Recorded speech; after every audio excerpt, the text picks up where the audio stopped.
Hey everyone, Dr. Leaf again. This is part two of the Intro to Assessment. I'm going to go over culture, history, and ethics with assessment and then show you some of the pitfalls to watch out for with assessment. I'm on the next PowerPoint. If you want to join me there, go ahead and grab it.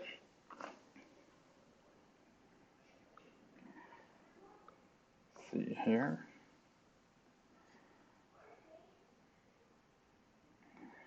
All right.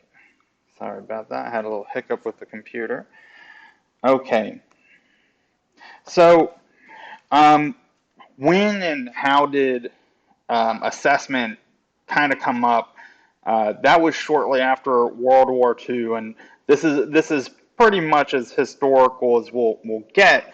But following World War II, there was this really big interest in finding the right people for the right job, right? And so as the military grew, the government wanted to put people where they could excel best.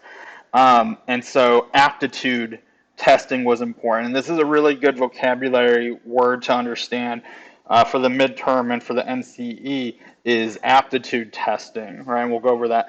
But there was big business in trying to figure out where would you excel, right? So after that, it expanded beyond the military. It went into career satisfaction. So for those of you that have already taken career, you're familiar with Frank Parsons, right? Where he had fit theory, right? Where or trait and factor. What traits did a person have, and what factors did a job need? So career assessment was born, and so chances are you have probably taken a career assessment test at some point. When I was in fifth grade, we all had to take this test, and it told you, what you should be. And I gotta tell you, it really did not. That thing did not turn out the way it said it would. So here I am. So taking that is a type of aptitude test based on your interests, based on your strengths, things like that. So there was this really big business in trying to fit people in jobs that they would be happy with. Remember, with Frank Parsons, what he was seeing was a lot of people, especially men, who would have these borderline depression type symptoms, all based on not being happy with their jobs. And if we could find a job that a person was happy with, then we saw that they had much more satisfaction and a lot of those depressive symptoms alleviated. So we went from the specific aspect of military fitness to now career satisfaction in general. So from there, big boom, right? Test developers and researchers, they start churning out different tests. They become more sophisticated, right? They become more predictive, more accurate, quicker. They become cheaper, right? So now they're competing, right? We've got these different companies, these different test developers competing to be the premier test provider for whomever, right? It could be a business, it could be a school, whatever, but now they're all competing to have their test be the test.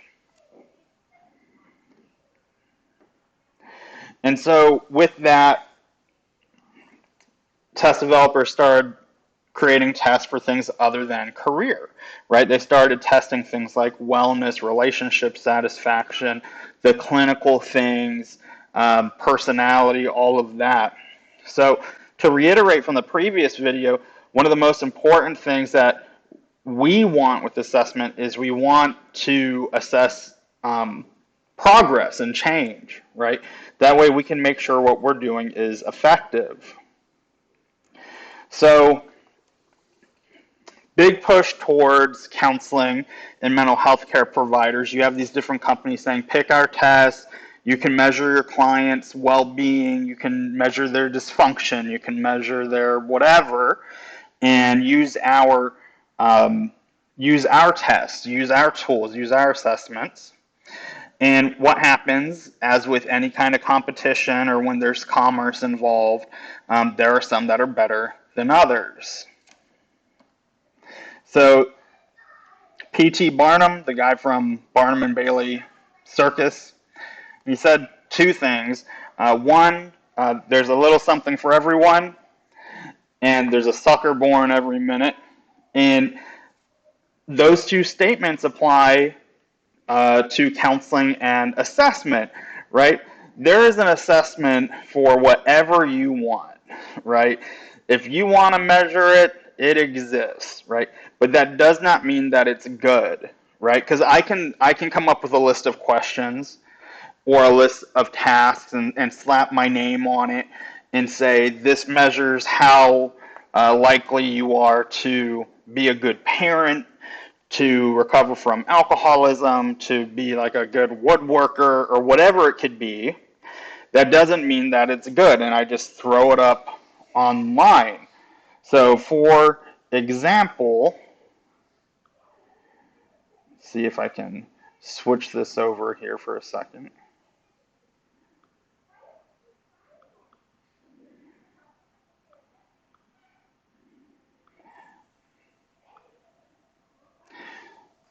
You can Google fun assessments, and this is one that came up for me. Which type of bread are you? Right? That's an assessment. Is it really accurate? I don't know, because I don't know what goes into like predicting what type of bread a person is, because I do things with my time. But you can do that. You can also find really helpful ones like the relationship uh, adjustment scale, which is online also and is a bona fide test, right? The point of it is that if you were to say, you know what, I want to start measuring, I really think attachment is something that I need to know about with the clients I work with. So I'm going to get an attachment scale. Well, there's hundreds of attachment scales, but some are better than others, and some of them you should use and some of them you shouldn't, right? And that's where we go into reliability and validity and test selection. We're going to start that next week. So just because it exists doesn't mean that it's good. And then there's what's called the Barnum effect. And we'll talk about this.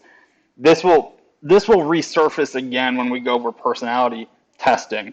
Um, the Barnum effect is when an assessment gives a result that could apply to anybody, right? So, for example, saying, Nina, you like going out, but you also like staying at home. Or, Jonah, you like to be hands-on and get into the mix. And there are also times where you like to be by yourself and be hands-off, right?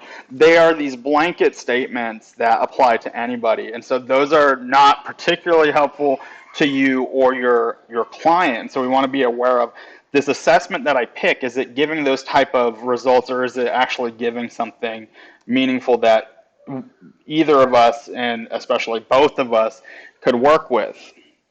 So that brings us to the role of ethics in assessment, right? So look over the ACA Code of Ethics regarding assessments, and also look at the state's rules for assessment. So in Texas, you can do any kind of testing you want. You can do intelligence testing, personality testing, testing related to academics, to career, whatever.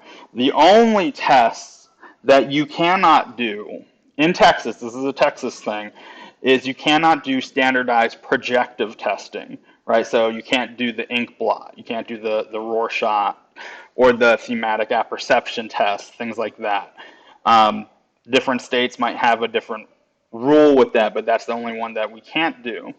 But with ethics, the immediate concerns are selecting the appropriate instrument if an assessment is needed. So that's really kind of a two-part thing. One is doing an assessment only if it's appropriate, only if it's needed, right? Don't invent a reason to use a tool, right?